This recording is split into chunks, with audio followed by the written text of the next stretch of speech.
बोले देवादिदेव श्री आदिनाथ भगवान की जय जय जय। देवादिदेव श्री महावीर भगवान की जय जय जय। संत शिरोमणि गुरुवराचार्य श्री विद्यासागर जी महाराज की जय जय जय। नवाचार्य श्री समय सागर जी महाराज की जय जय जय। गुणायतन प्रणेता शंका समाधान भावना प्रवर्तक जन जन के संत प्रखर वक्ता बोले परम पूज मुनि श्री प्रमाण सागर जी महाराज की जय जय जय। मुनि श्री संधान सागर जी महाराज की जय जय जय। मुनि श्री निर्वेक सागर जी महाराज की।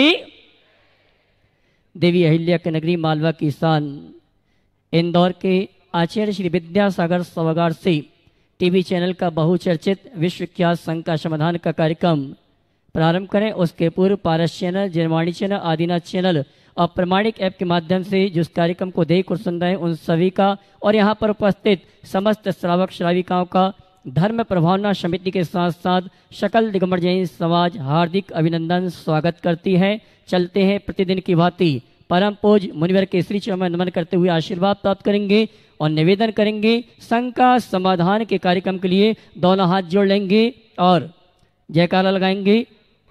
पहले नमन करेंगे उसके बाद जयकारा। बोले हे मुनिवर नमोस्तो, आवाज कम आ रही है। हे गुरुवर नमोस्तो, हे मुनिवर नमोस्तो। और आइए गुरुवर के आशीर्वाद से हम और आप शंका समाधान का कार्यक्रम प्रारंभ करें। उसके पूर्व गुणायतन से जिन्होंने जुड़ने का सौभाग्य प्राप्त किया है मैं सम्मान सहित आमंत्रित करूंगा। गुणायतन स्तंभ के रूप में श्रीमती निर्मला जी, दीपक कुमार जी, शिल्पी जी, स्वस्ति स्तुति जैन इंदौर अगर उपस्थित हैं तो वह परम पूज मुनिवर के श्री चरण नमन करते हुए गुरुवंदना का सौभाग्य प्राप्त करेंगे। और इनके सम्मान के लिए मैं गुणायतन परिवार की ओर से आवाज दूंगा। हमारे दिलीप जी गोदा शिरोमणि संरक्षक और भाई विकास जी आए शिरोमणि संरक्षक मिर्जापुर। हमारे सम्मानी गुणायतन स्तंभ परिवार का गुणायतन परिवार की ओर से सम्मान का कार्यक्रम संपन्न करें और आप जोरदार ताली बजाकर इस परिवार का सम्मान करें जिन्होंने गुणायतन स्तंभ के रूप में जुड़ने का सौभाग्य प्राप्त किया है। और आइए चलते हैं सम्मान के इसी क्रम के साथ शंका समाधान के कार्यक्रम के लिए मैं निवेदन करूंगा आप सभी की ओर से परम पूज मुनि श्री संधान सागर जी महाराज से अपनी वाणी के माध्यम से शंका समाधान को गति प्रदान करेंगे। आइए श्रीमती निर्मला जी, दीपक कुमार जी, शिल्पी स्वस्ति स्तुति जैन गुणायतन स्तंभ के रूप में गुणायतन से जुड़ने का सौभाग्य प्राप्त किया है। और आइए जयकारा के माध्यम से हम शंका समाधान के कार्यक्रम को प्रारंभ करेंगे। दोनों हाथ उठा के जयकारा लगाएंगे। बोले परम पूज मुनि श्री प्रमाण सागर जी महाराज की। गुरुवर के चरणों में अपन चलते हैं और आज का ये शंका समाधान का सत्र प्रारंभ करते हैं उनके आशीर्वाद से। आज के प्रथम प्रश्न के लिए सूर्यमान जी, सूरजमल जी छाबड़ा औरंगाबाद और तैयार रहेंगे हेमंत जी जैन काला इंदौर जो गुणायतन के ट्रस्टी भी हैं। सूर्यमाल जी, सूरजमल जी छाबड़ा औरंगाबाद और तैयार रहेंगे हेमंत जी जैन काला इंदौर। नमोस्तु गुरुदेव। शंका समाधान करता श्री 108 प्रणाम सागर जी महाराज की जय। मुनि संघ की जय जय जय। ओम सवाल कर लीजिए। महाराज जी मेरा प्रश्न है, तीर्थंकर 24 होते हैं, सबके 5 कल्याणक होते हैं, मोक्ष कल्याणक के बाद सिद्ध शिला पर विराजमान होते हैं, उनके 8 कर्म का नाश हो जाता है, फिर वे अरिहंत अवस्था कैसे प्राप्त करते हैं? अरिहंत अवस्था में 4 घाती कर्म का ही नाश होता है, 4 अघाती कर्म कहाँ जाते हैं? कृपया शंका का समाधान कीजिए। ये बात सही है कि तीर्थंकर सिद्ध हो गए और हम अरिहंत की उपासना करते हैं, पर कौन से अरिहंत की? पंच महाकल्याण संपन्नानम अरहंतानम, जो 5 कल्याणकों से संपन्न हैं उन अरहंतों को। अन्यथा उनका गर्भ जन्म तो बीत चुका, समझ गए, और निर्वाण भी बीत गया, 5 कल्याण बीत गए। तो जब हम अरहंत की आराधना करते हैं तो समग्रता से करते हैं और उनके 5 कल्याणकों से समन्वित स्वरूप की वंदना करते हैं, इसलिए इसमें कोई शंका की गुंजाइश नहीं रहती।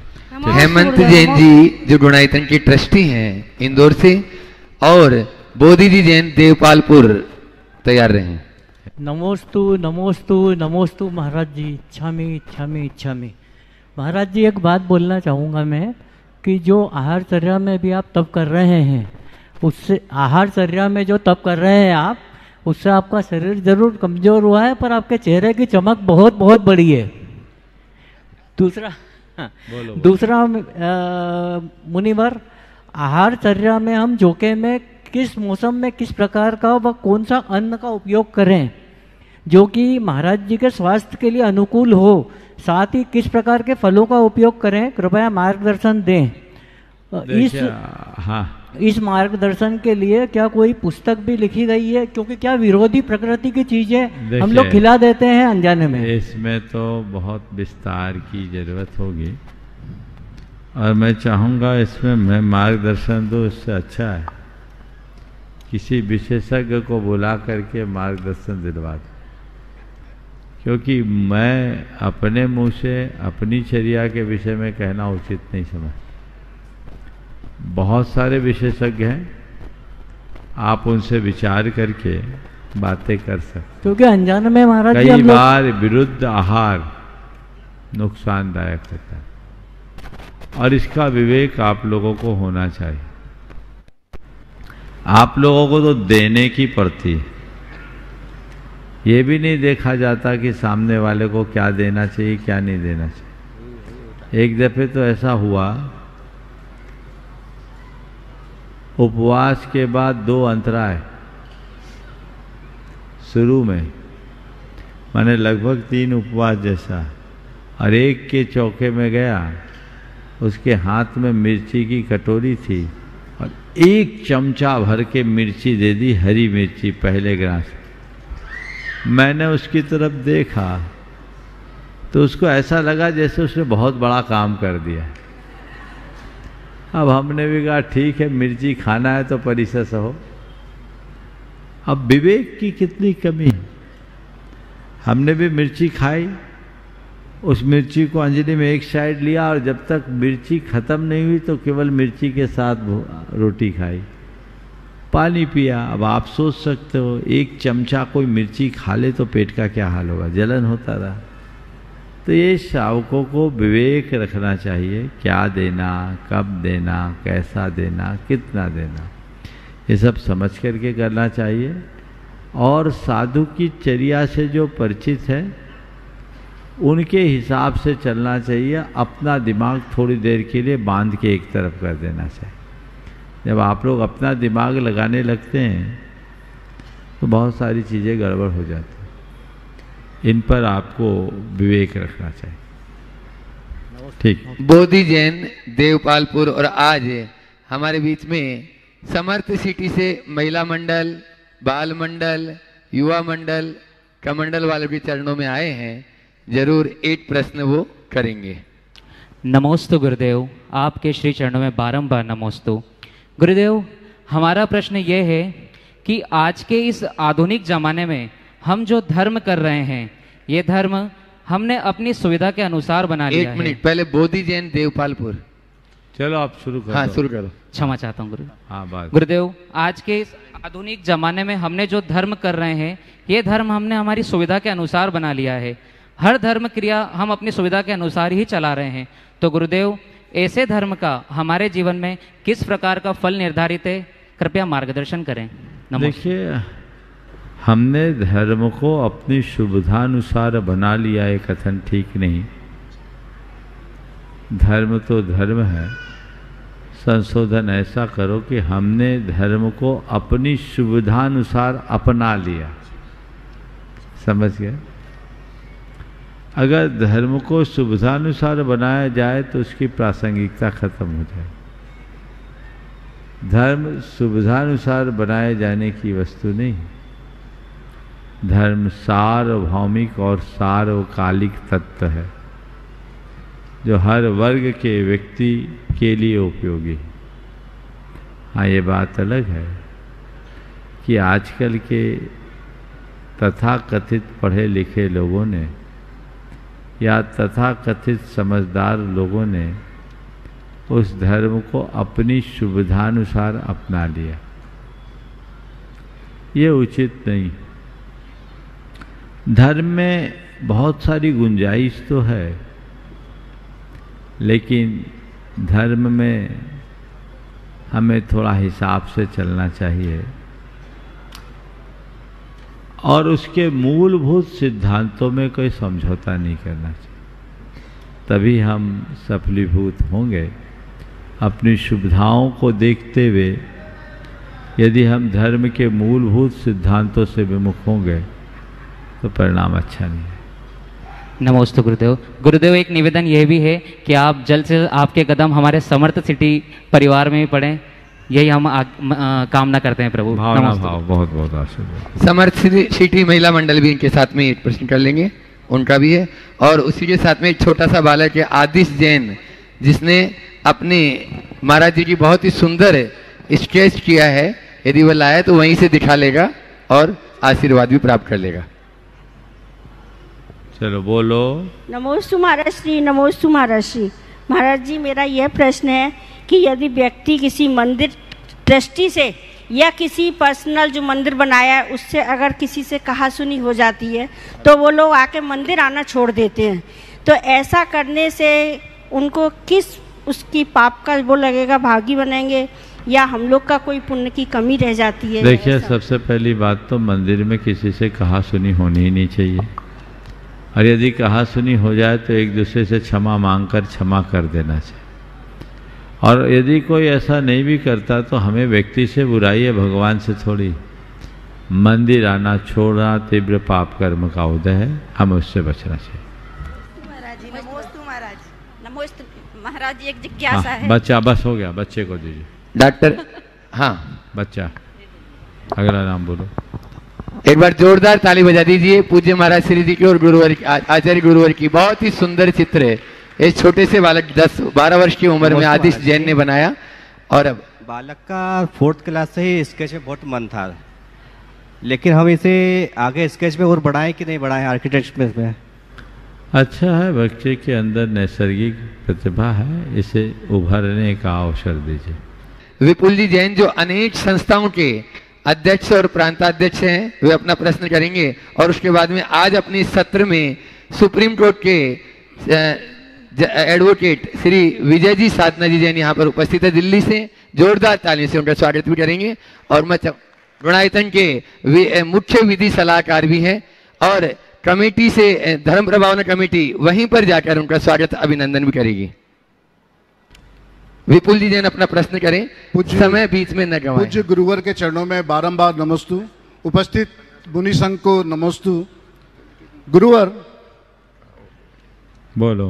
गुरुवर, आज विश्व युवा दिवस है और आपका हार्दिक आभार, धन्यवाद जो आपने पूर्व संध्या पर ही युवाओं के लिए बड़ा मोटिवेशनल, इंस्पिरेशनल और इंटेलेक्चुअल वर्कशॉप रखी और युवाओं ने बड़ा ही इसको सराहा है। महाराज जी, मैं 3-4 दिन से रोज सुन रहा हूँ कि युवा भटक रहे हैं, माता पिता की बातें नहीं सुनते हैं, उनका आदर नहीं करते हैं।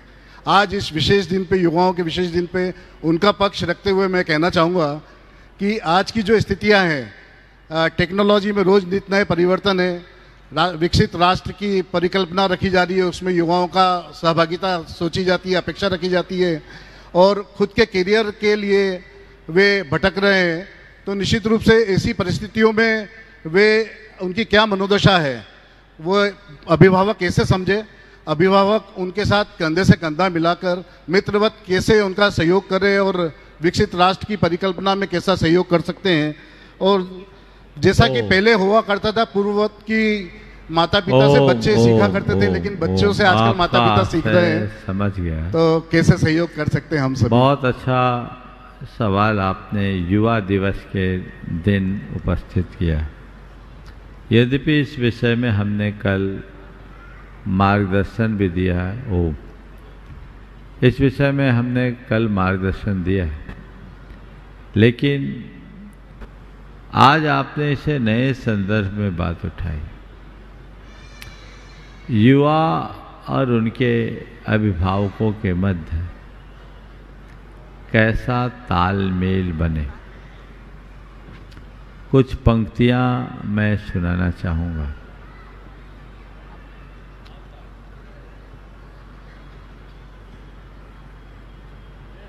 मैं बूढ़े ने युवक से कहा, ओह, मैं 20 साल से सभा का प्रधान, यदि मैं इन्हें तुम्हारे हाथों में छोड़ दूं तो तुम 4 दिन में इसे चौपट कर दो। ओह, इतना विशाल अनुभव मैं यह तुम्हें नहीं सौंप सकता। पक्के पीले पत्ते ने उगती कोपल से कहा, पक्के पीले पत्ते ने उगती कोपल से कहा, बहन आराम से यहाँ रहो, खिलो और खेलो, मैं नीचे की हरी घास में विश्राम करना जा रहा हूं। युवक आस्तीन चढ़ाए वृद्ध को कड़वी निगाह से घूर रहा था और कोपल अपने हृदय में प्यार का रस भरे नीचे की ओर गिरते हुए पत्र को निहार रही थी। बूढ़े के रजत केशों में उसकी बीती हुई सांसों की संख्या लिखी है और पर्ण की पीतिमा में उसकी बीती संध्याओं का इतिहास लिखा है। जीवन को ठीक किसने जाना। बात समझ गए? जहां अवसर दिया जाता है वहां सम्मान अपने आप मिल जाता है, और जहां सब कुछ अपने ऊपर केंद्रित कर लिया जाता है वहां सम्मान तो गया, अधिकार भी छीन लिया जाता है। बुजुर्गों के लिए मैं कहूँगा या परिजनों को कहूँगा कि अपने बच्चों की योग्यताओं पर भरोसा रखें, उन पर विश्वास करें और उन्हें आगे बढ़ने का अवसर प्रदान करें। उनमें क्षमताएं हैं, हो सकता है अनुभव के अभाव में कोई नुकसान भी कर दे, लेकिन उस नुकसान को नसीहत माने, बार बार उस नुकसान को पकड़कर बच्चों के आगे बढ़ने में अवरोध उत्पन्न न करें। और बच्चों को चाहिए कि वे अपनी क्षमताओं का पूर्ण विकास करें, अपनी शक्ति को पहचाने, पर अपने माँ बाप और परिजनों के अनुभवों का लाभ उठाए। दोनों तरफ से अगर तालमेल बन जाए तो कहीं कठिनाई नहीं, पर आजकल दोनों तरफ से अतियां दिखती हैं।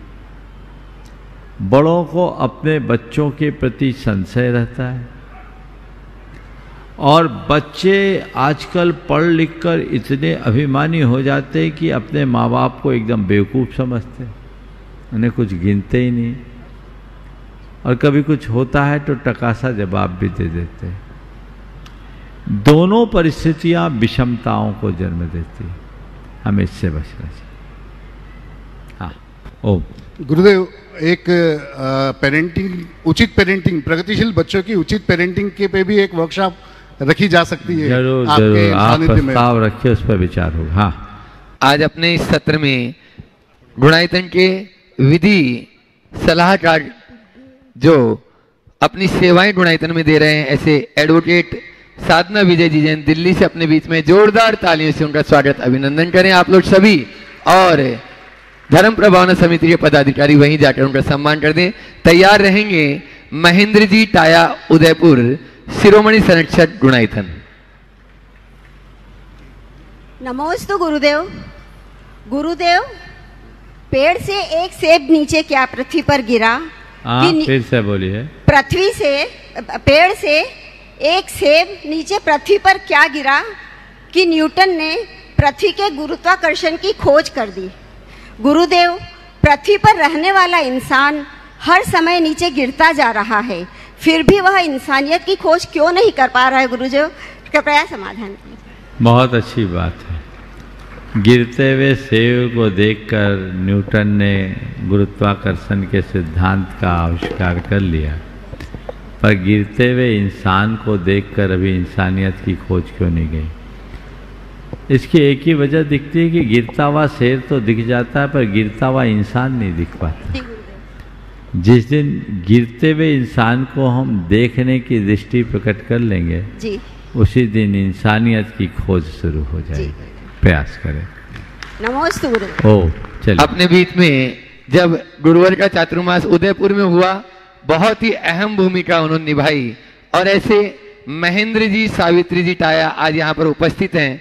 वे अपना प्रश्न भी रख रहे हैं और चाहेंगे धर्म प्रभावना समिति के पदाधिकारी जाकर वहां उनका सम्मान भी करें। आप लोग जोरदार ताली से उनका भी सम्मान करें। और साथ में रहेंगे वितुल जी, प्रीति जी अजमेरा इंदौर, जो उनके बेटी जमाई भी हैं। ओ गुरुवर के चरणों में त्रिबार नमोस्तु नमोस्तु नमोस्तु, सभी मुनियों के चरणों में नमोस्तु, शुल्लक जी के चरणों में इच्छा में इच्छा में इच्छा। गुरुवर, प्रश्न पूछने से पहले एक सूचना है। आपके आशीर्वाद से और आपकी प्रेरणा से उदयपुर में जो हमने विद्या प्रमाण छात्रावास जो सिर्फ गर्ल्स के लिए बनाने का था, वो अब लगभग पूर्णता की ओर है। सितंबर 2024 में, मतलब 1 माह बाद वो विधिवत चालू हो जाएगा, और उसमें 66 बच्चियों की रहने की और जैन विधि से पूरे खाने की, और जैन विधि से ही पूरा सारा, और प्लस उनको जैन पाठशाला भी वहाँ पे रोज कराने की हमारी योजना है। तो उसके लिए आपका आशीर्वाद एक बार पुनः चाहिए। सवाल भी कर लीजिए। सवाल गुरुवर व्यक्तिगत है। मेरी उम्र को देखते हुए कई बार लोग मुझे कहते हैं कि अब आपको क्या जरूरत है, घर बैठो ना, आराम करो। लेकिन महाराज जी, आराम करना आपकी भी प्रेरणा थी कि भाई काम करते रहो, हिसाब से मैं काम करता रहता हूँ। तो उसमें आपका क्या मार्गदर्शन है? देखिए, पहले तो मैं चाहूँगा एक बार टाया जी का जोरदार अभिनंदन कर लीजिए। ये बड़े कर्मठ, लगनशील और समर्पित श्रावक है, और ये बहुत अच्छा योग है कि उनके बेटी, जमाई और समधी यहाँ के चातुर्मास में बहुत अच्छी भूमिका निभा रहे हैं। विपुल भाई सबको आवास प्रदान करने में अपनी भूमिका निभा रहे हैं। टाया जी ने 2017 का उदयपुर चातुर्मास में बड़ी अच्छी भूमिका निभाई, और मैं कहता हूँ उस चातुर्मास को सफल बनाने का पूरा श्रेय यदि किसी को जाता है तो महेंद्र कुमार टाया को जाता है। एक बार जोरदार अभिनंदन करें। मुझे बहुत प्रसन्नता है कि 2017 में लिए गए संकल्प को कुछ तकनीकी कारणों से आप आगे नहीं बढ़ा पाए, लेकिन वो कारण का निवारण होते ही साल भर में आप इस अवस्था तक पहुंच गए, सुनकर मन बड़ा हर्षित है। और एक बहुत अच्छा उपक्रम छात्राओं के लिए एक अच्छे छात्रावास का निर्माण आपने किया है। मेरा इसके लिए आपको और आपकी पूरी कमेटी को बहुत बहुत आशीर्वाद है। और समाज से मैं कहूँगा कि जो भी जिनकी भी बच्चियाँ उदयपुर में रहे अगर अध्ययन आदि के निमित्त, तो ज़रूर उस छात्रावास में स्थान पाकर लाभ उठाए। आपने जो व्यवस्थाएं की है बहुत प्रशंसनीय। रहा सवाल उम्र को देखते हुए घर बैठूं या काम करूं, घर बैठने वाले तो निठल्ले हो जाते हैं, तो मैं घर बैठने की सलाह तो किसी को नहीं देता। मैं आराम करने की बात नहीं कहता, काम करने की बात करता हूँ। पर काम भी दो प्रकार का है टाया जी, अब तक जो करते आए वो काम और एक कुछ हटकर नया काम। बेहतर यही होगा कि अभी तक हमने बाहर के लिए काम किया, अब अपने लिए काम करेंगे। अब निष्काम भाव से काम करें, चाहे वो समाज सेवा का हो या अन्य क्षेत्र का। इस उम्र में व्यक्ति को तनाव मुक्त जीवन जीना चाहिए। व्यापार व्यवसाय जन्य तनाव कम से कम हो वैसा प्रयास करना चाहिए और अपना पूरा चित्त स्वयं के आत्मा के कल्याण के लिए केंद्रित कर देना चाहिए। आप लक्ष्य बनाइए, पुरुषार्थ जगाइए कि मुझे अब इस जीवन में जो कुछ करने योग्य था कर लिया, अब मुझे अपनी आत्मा की उन्नति का जो मूल काम है वो करना है और इस दुनिया से ऐसे नहीं जाना है। अंत में संलेखना, समाधि के साथ शरीर छोड़ना है, ये लक्ष्य बनाइए तो ये नरभाव सार्थक होगा। नमोस्तु गुरुवर, नमोस्तु। गुरुवर एक सूत्र ये था कि जो ये छात्रावास बनाया है वो मैंने पारिवारिक ट्रस्ट बना के उसी से बनाया। बहुत सुंदर, बहुत सुंदर, बहुत सुंदर। अनिमेश जी अहमदाबाद। एक प्रश्न है गुरु जी। नमोस्तु, जवाहरलाल मंदिर पलासिया से है। यहाँ बहुत बड़े कार्यक्रम जैसे हो रहे हैं, तो हम लोगों ने अभी पर्यूषण में जो कार्यक्रम हर साल करते थे पिछले कई सालों से, वो सब कार्यक्रम के लिए आज मीटिंग रखी थी। उसमें हमने इस पूरे पर्यूषण के कार्यक्रम पंडित वगैरह जो भी बुलाते थे वो सब कैंसिल करें। तो उसमें कुछ ऐसा तो नहीं कि धर्म की प्रवाहनों को हमने वहाँ पर कुछ अधर्म जैसा काम किया? बिल्कुल नहीं, आपने बहुत अच्छा काम किया, उसे और विस्तार दिया कि कोई बहुत बड़ा दूर तो है नहीं। आपका कौन सा मंदिर बताया आपने? जवाहरलाल मंदिर पलासिया, बाजू में ही है, 1.5 किलोमीटर। यहाँ आके लाभ लेंगे, यही हमने बात क्या। बहुत सबसे। नमस्ते महाराज। अनिमेश जी अहमदाबाद जो गुणायतन की ट्रस्टी है। एक मैं भी पूछ लेती हूं। अब बस अब थोड़ा सा अपने हाँ अविनेश एक हाँ अनिमेश जी अहमदाबाद, उनका भी जोरदार ताली स्वागत कर दें और धर्म प्रभावना समिति के पदाधिकारी वहीं जाकर उनका स्वागत अभिनंदन कर देंगे। और तैयार रहेंगे मिर्जापुर से जो शिरोमणि संरक्षक विकास जी आशिका जी जैन गुणायतन। नमोस्तु गुरुदेव। गुरुदेव, जब यहाँ आता हूँ आपके दर्शन करता हूँ और जब आपका आहार चर्या के लिए जब आप निकलते हैं 1 से 1.5 किलोमीटर आप चौके में जाते हैं, तो मन में एक क्वेश्चन रहता है कि गुरुदेव अंजलि लेके और आहार चर्या के लिए 1 से 1.5 किलोमीटर जाते हैं। क्या आहार चर्या के लिए जब आप सभी महाराज जी आहार चर्या के लिए 1 से 1.5 किलोमीटर जाते हैं चौके के लिए, तो ठीक, तो उसमें यहीं चौके होना चाहिए? आप लोगों को इतनी असुविधा होती होगी सब, तो इस पे हम थोड़ा मन में रहता है कि महाराज जी इतने दूर तक ये अच्छा है, क्योंकि हमारी संस्कृति है थोड़ी मेहनत करके खाओ, ये थोड़ा चल के ठीक रहता है। चलिए नमस्ते महाराज जी। विकास आशिका जी जैन मिर्जापुर शिरोमणि संरक्षक गुणायतन। और तैयार रहेंगे आज अपने बीच में गुवाहाटी से सुरेश जी, सुजीत जी, हीरा जी, बबीता जी यहाँ पर उपस्थित हैं। बंधुओं, ये वो लोग हैं। अभी वे हो जान दो सवाल पर। अच्छा ठीक है। नमोस्तु गुरु। तैयार रहेंगे। नमोस्तु गुरुवर, नमोस्तु। देखा जाता है भगवान पार्श्वनाथ का मोक्ष कल्याणक उत्साह पूर्वक मनाया जाता है। भगवान पार्श्वनाथ जी की प्रतिमाएं भी सबसे ज़्यादा मिलती हैं, जबकि उनका शासनकाल सबसे कम रहा। ऐसा क्यों हुआ कि इतने कम समय में सबसे ज़्यादा प्रभाव? सवाल समय का नहीं, सवाल काम का है। पार्श्वनाथ भगवान ने जितना उपसर्ग सहा, जितना कष्ट सहा, किसी तीर्थंकर ने नहीं। समझ गए? उनने कष्टों का रिकॉर्ड बनाया, तो जो रिकॉर्ड बनाता है वही रिवार्ड पाता है जी। इसलिए पार्श्वनाथ भगवान की इतनी जय जयकार। चलिए। हाँ हाँ, गुवाहाटी से श्री सुरेश जी, सुजीत जी, हीरा जी, बबीता जी, गुवाहाटी। पूज्य महाराज श्री जी के ग्रस्त अवस्था की बहन, जोरदार तालियों से आप उनका स्वागत अभिनंदन करेंगे और समिति के पदाधिकारी जन वहां पर जाकर सम्मान कर देंगे। महिलाओं के सम्मान के लिए महिला जो अपने पदाधिकारी हैं वे आ जाएंगे। नमोस्तु महाराज जी, नमोस्तु महाराज जी, नमोस्तु महाराज जी। महाराज जी, हम आपके मुख से ये सुनना चाहते हैं कि एक ऐसा समय बताइए आप जो आचार्य श्री के साथ में आपका बीता है और आप एकांत में जब बैठे रहते हैं तो आपको उनकी याद आती है और आप हंस पड़ते हैं और उनकी बात सारे आपके दिमाग में आ जाती है। वो 1-2 बात हम लोग को बतलाइए। देखो, आचार्य महाराज के साथ के तो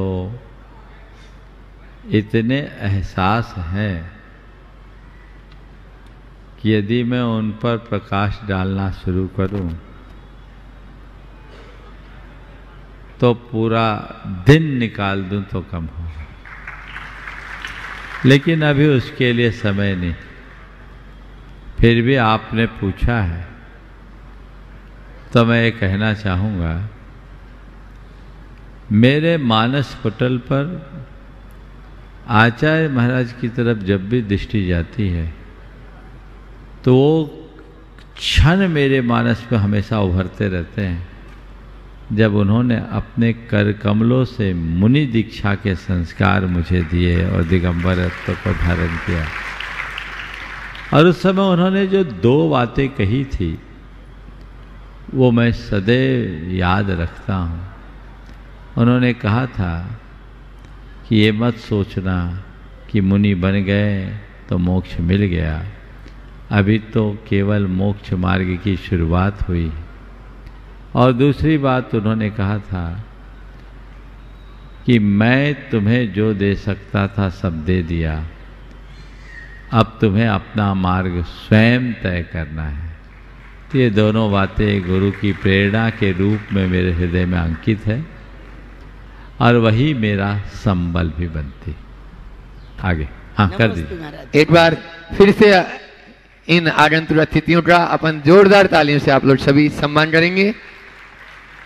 अगला और तैयार रहेंगे श्री अतुल जी, शीतल जी, निहाल, वंदना लादानी जो गुणायतन के शिरोमणि संरक्षक है, और उसके बाद में लीड्स महिला मंडल इंदौर अपने प्रश्न को शॉर्ट में रखेंगी। महिला मंडल हाँ, अतुल जी लादानी का पूरा धर्म प्रभावना समिति सम्मान भी करेंगे, पूरे परिवार का आप लोग भी जोरदार तालियों से उनका सम्मान कर दें। अतुल, शीतल, निहाल, वंदना लादानी, बक्सरा गुजरात, लीड्स महिला मंडल इंदौर, वे अपना प्रश्न कर रहे हैं। और सतीश जी नजा एडवोकेट ललितपुर से अपने बीच में हैं, वे अपना प्रश्न रखेंगे। नमोस्तु गुरुदेव, नमोस्तु नमोस्तु। आजकल जो बांग्लादेश में हिंदुओं के प्रति हिंसा का तांडव हो रहा है, यही दशा अगर अपने भारत देश में भी होए तो अपन धर्म की रक्षा और अपनी सुरक्षा के लिए क्या उपाय करना चाहिए? ये बहुत ही दुर्भाग्यपूर्ण है और बहुत निंदनीय। जिस तरह का कृत्य बांग्लादेश में हो रहा है, ये घोर अमानवीय कृत्य है और इसकी पूरे विश्व में निंदा हो रही है। सबको निंदा करनी चाहिए। मुझे आश्चर्य तो इस बात का है कि हर बात, छोटी छोटी बातों में मुखर हो जाने वाले लोग इस प्रकरण में मौन क्यों साधे हुए? सही बात। इसमें लोगों को मुखरित होकर इसका पुरजोर विरोध करना चाहिए। ये तो जिस तरह की नीचता का परिचय लोग दे रहे हैं वो घोर अमानवीय है। मनुष्य की पैशाचिक वृत्ति वहां दिख रही। इन बातों से सीख लेकर समाज को भी सजग होना चाहिए। समरसता का वातावरण हमें बनाना चाहिए। प्राणी मात्र के प्रति सद्भाव होना चाहिए और ऐसे तत्वों से पूरी तरह सावधान रहना चाहिए। भारत में ऐसा कभी होना नहीं चाहिए, होगा नहीं, लेकिन ये तभी होगा जब भारत की बहुसंख्यक समाज इस विषय में पूरी तरह जागरूक होगी और तत्पर होगी। समाज को सीख लेना चाहिए और पूरे के पूरे देश और समाज के व्यापक हितों को प्रमुखता देकर चलना चाहिए। ओ नमोस्तु गुरुदेव, नमोस्तु। सतीश जी नजा एडवोकेट ललितपुर से और अपने बीच में अतुल भैया, अतुल, शीतल, निहाल, वंदना लादानी बक्सरा गुजरात से जो गुणायतन के शिरोमणि संरक्षक भी है पूज्य महाराज श्री जी के अनन्य भक्त हैं। धर्म प्रभावना समिति उनका स्वागत अभिनंदन करेगी और वे अपना प्रश्न भी रखेंगे। नजा परिवार ललितपुर और इंदौर सभी की ओर से नमोस्तु। महाराज श्री, कल पूरा युवा चेतना सम्मेलन के कार्यक्रम को मैंने अटेंड किया। एक बात जो आई उसी संदर्भ में कि जब बच्चे को बाहर पढ़ने भेजते हैं या वो अपने मन से कहता हमको कहीं बाहर भेजो, और पेरेंट्स और गार्जियन की नज़र में वो उस पढ़ाई के योग्य नहीं है जो वो चाह रहा है। अगर कहें तो वो सोचता है कि हमको अंडर एस्टिमेट कर रहे हैं और वो अपने आप में ओवर एस्टिमेट है। तो महाराज जी, इस दूरी को कैसे कम करें कि ना तो बच्चे के मन में कोई विपरीत असर पड़े? ऐसी स्थितियां कईयों के साथ आती, लेकिन ऐसी स्थितियों में हमें चाहिए कि हम बच्चों को कन्विंस करें, उसे ढंग से समझाने की कोशिश करें, उसके लिए किसी तरह की खींचातानी का अवसर ना आने दें।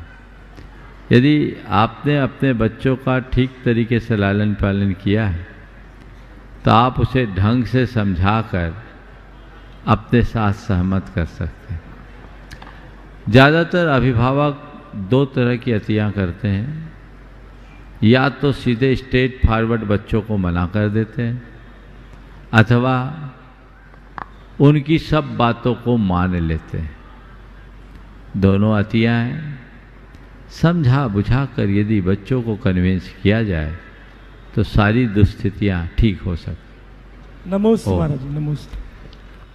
गुणायतन के शिरोमणि संरक्षक अतुल शीतल निहाल वंदना लादानी बक्सरा गुजरात अपना प्रश्न कर रहे हैं, और उसके बाद अंजू जी जैन गुड़गांव जो गुणायतन के ट्रस्टी भी हैं, वे अपना प्रश्न रखें। गुरुदेव के चरणों में हम सबका भावपूर्वक त्रिबार नमोस्तु नमोस्तु नमोस्तु। महाराज जी के चरणों में नमोस्तु और क्षुल्लक महाराज जी के चरणों में इच्छा में। गुरुदेव, मेरा प्रश्न ये है कि आजकल जीवन का मूल्य कम होता जा रहा है। छोटी छोटी बातों में लोग आत्महत्या के लिए प्रेरित होते हैं, कर लेते हैं, चाहे शादी करने वाली बहू हो, चाहे विद्यार्थी हो, चाहे कोई, आजकल तो बड़े बूढ़े भी कई बार आत्महत्या की तरफ चले जाते हैं। तो गुरुदेव, इस आत्महत्या से बचने के लिए लोगों को क्या करना चाहिए? पहले तो मैं चाहूँगा एक बार जोरदार करतल ध्वनि से इस परिवार का आप सम्मान करें। आप देख रहे परिवार में 4 सदस्य और चारों के 4 एक साथ उपस्थित है, और जिस तरह से धार्मिकता और मैं कहूँ कि धर्म के आंतरिक तत्व को इस परिवार ने अपनाया है, औरों को भी प्रेरणा देनी चाहिए।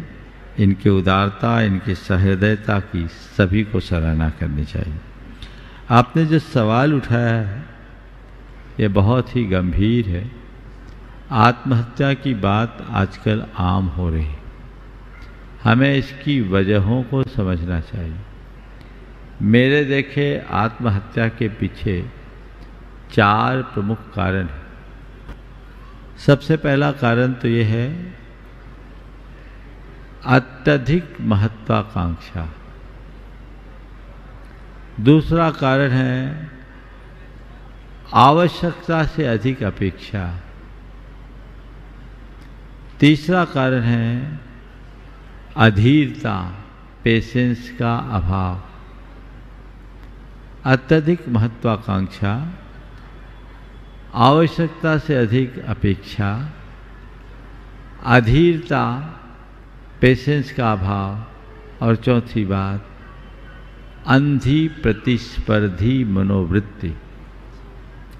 ये चारों ऐसे कारण हैं जो व्यक्ति को इस तरह के कृत्यों में प्रवृत्त कर देते हैं। सबसे पहली बात तो ये है कि लोगों को अपनी महत्वाकांक्षाएं कम रखनी चाहिए। जरूरत से अधिक बल्कि कुंठित महत्वाकांक्षाओं के पालन से व्यक्ति कहीं का नहीं रह पाता, अंदर से टूट जाता है, और टूटे हुए मनोवृत्ति से वो जीवन को संभाल नहीं पाता। अपेक्षाएं भी जरूरत से अधिक अगर किसी व्यक्ति से रखा जाए तो बहुत कठिनाइयाँ होती। जब वो अपने आप को अपेक्षाओं में खरा नहीं पाता तो उसका मन टूट जाता है, वो अतिरिक्त तनाव से ग्रसित हो जाता है, डिप्रेशन का शिकार होता है, और ऐसे आत्महत्या जैसे कुकृत्य के लिए उतारू हो जाता है। अधीरता, मनुष्य के अंदर अधीरता है, सहनशीलता नहीं है। धैर्य और सहनशीलता के अभाव में छोटे मोटे आघात भी नहीं सह पाता। यदि उसे ये चीज़ें सिखाई जाए, धैर्य का पाठ पढ़ाया जाए, तो वो अपने जीवन को काफ़ी कुछ व्यवस्थित कर सकता है और जीवन बेहतर ढंग से जी सकता है। और सब कुछ तुरंत फुरत पा जाने का जो लक्ष्य है, भाव है, ये मनोवृत्ति ठीक नहीं है। अंधी प्रतिस्पर्धी दौड़, हर व्यक्ति एक प्रतिस्पर्धा में दौड़ता है और ये मानसिकता बचपन से ही शुरू कर दी जाती है, शुरू से ही प्रतियोगिता। तो एक व्यक्ति न रहकर एक प्रतियोगी बन जाता है और उसमें जैसी ही विफलता आती है मन टूट जाता है, अपने आप को संभाल नहीं पाता। तो इन सब से बचने का यही उपाय है कि व्यक्ति के हृदय में आध्यात्मिक जागृति आए, वो अपने आत्मा के स्वरूप को समझे और जीवन में आने वाले उतार चढ़ाव का सामना करने की क्षमता अपने भीतर विकसित करे। जब तक उसके अंदर ऐसा आध्यात्मिक प्रशिक्षण नहीं होगा, वो परिस्थितियों का सामना करने में समर्थ नहीं होगा, जीवन बेहतर नहीं बन सकता। समय आप सबका हो गया, यहीं पर विराम। बोलिए परम पूज्य आचार्य गुरुवर श्री विद्यासागर महाराज।